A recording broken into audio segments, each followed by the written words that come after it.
Thanks very much, Ken. And now we'll have Andrew Child, who'll be talking about the experiences of dealing with the foreign media.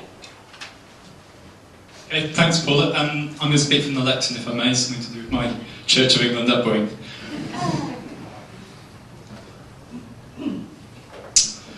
So, Graham asked me to field a lot of Republic's foreign media inquiries to ease the Jubilee workload, which was quite considerable. Now, despite the challenges that we faced with quite a celebratory media, we did get an awful lot of interest, which I think was testament to the strength of Republic's campaign. Nevertheless, it did feel at times as if there was more interest coming from the foreign media than the domestic media, which you might say is a sad indictment of our domestic media. So I found myself speaking to TV, radio, newspaper journalists from a range of countries: Australia, Brazil, Finland, Germany, Hungary, Russia, Spain, Sweden, Switzerland. There may be a few I've missed out there, but the point is there were a lot of them. So they provided some really useful insights. But before I go into that, I briefly wanted to deal with a question that I got asked a lot whilst I was doing this, which is, why does Republic bother speaking to the foreign media? It wasn't that evident to some. And I think the main point is to challenge the perception of royals abroad. And this is quite important because I think the royal PR machine sets a lot of store by this. This idea that this is a great British export, that somehow the royals are the envy of the world. They're warmly welcomed wherever they go.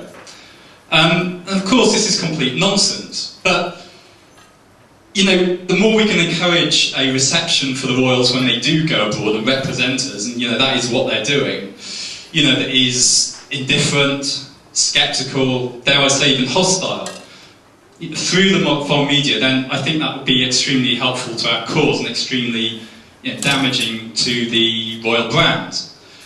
But there's another reason which is important as well, and that's building up the international Republican movement, which is important to raise awareness of the issue and to sort of learn from each other's campaigns.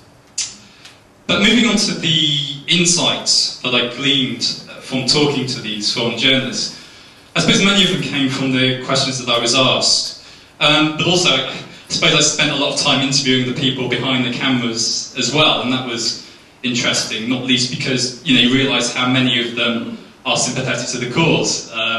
Many of them come from perhaps more enlightened democracies than we find ourselves in at the moment. So I guess one of the most striking things was their genuine surprise that Republic wasn't getting a bigger slice of the domestic coverage. Now I think part of that was partly out of democratic principle. But as one Swiss journalist put it to me, it really doesn't make for a very interesting story when all you're doing is reporting on a celebration. So I think the Republic story did give an added dimension. And then again, I think that's a sad indictment of our domestic press. But some of the other things I gleaned, as I say, it came from the questioning, and you could see in that a lot of the spin around the polling that was being put out. I kept being asked, isn't this an awful time for Republicans? You must be so depressed at all this. No, this is a great opportunity to counter these myths. And, I was able to say, well, look, the Jubilee is a fantastic opportunity for Republic to raise awareness of its profile. And, I think it's evident that, we did that quite successfully. And then, there were some very negative questions. I spoke to one Russian journalist from the BBC's Russian service, and she was really quite insistent that a lot of people who are fed up with Putin wanted to see a return to the Tsars.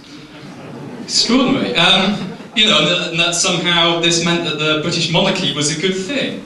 Obviously I was able to explain to her that, the answer to Putin isn't more illegitimate power.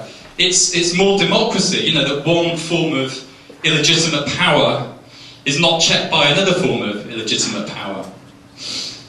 But I think above all, it was actually the German journalists who showed the most interest in coverage of the Jubilee, and they were very keen to put forward the Republic side of the argument. And I think I spoke to 5 or more German journalists. And theirs, I would say, was the most sort of intelligent, forensic questioning. They wanted to know all about the royal finances, the cost-benefit analysis, the rational argument, in other words, and that's my kind of politics, so I very much appreciated that.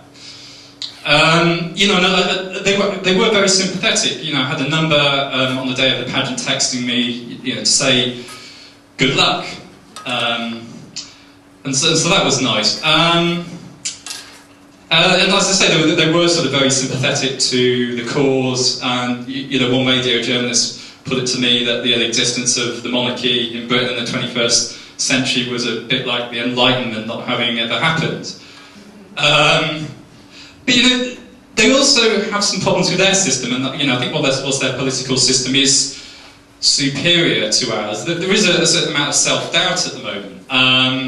They've seen the resignation of 2 recent presidents amid some scandal. The last one was Christian Wolff, who just quit in February. But again, I was able to counter that. I was able to say this doesn't have to be seen as a bad thing. Ultimately, they had to resign because they were subject to the democratic principle of scrutiny. They had to be held to account, and that's something that we can't do with our current head of state. The other point I made was that, we're not actually advocating the German model here at Republic.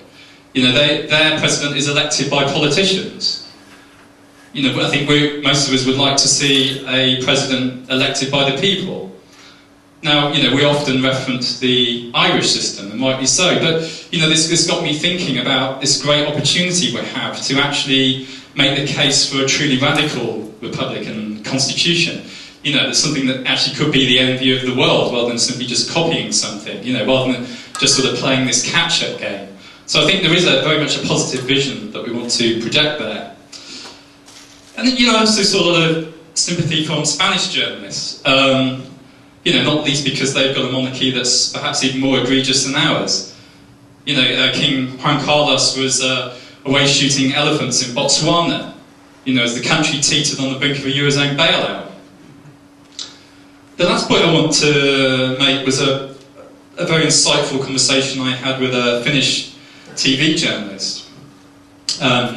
Sure, most of you know that Finland is a country that's quite new in the world. It only seceded from the Russian Empire less than 100 years ago. So this journalist talked to me about what he saw as the sort of weight of British history, if you like, holding us back. And I think, in a way, this is the challenge for Republicans, that, in this country we are wedded to the status quo, whether it be good, bad or indifferent.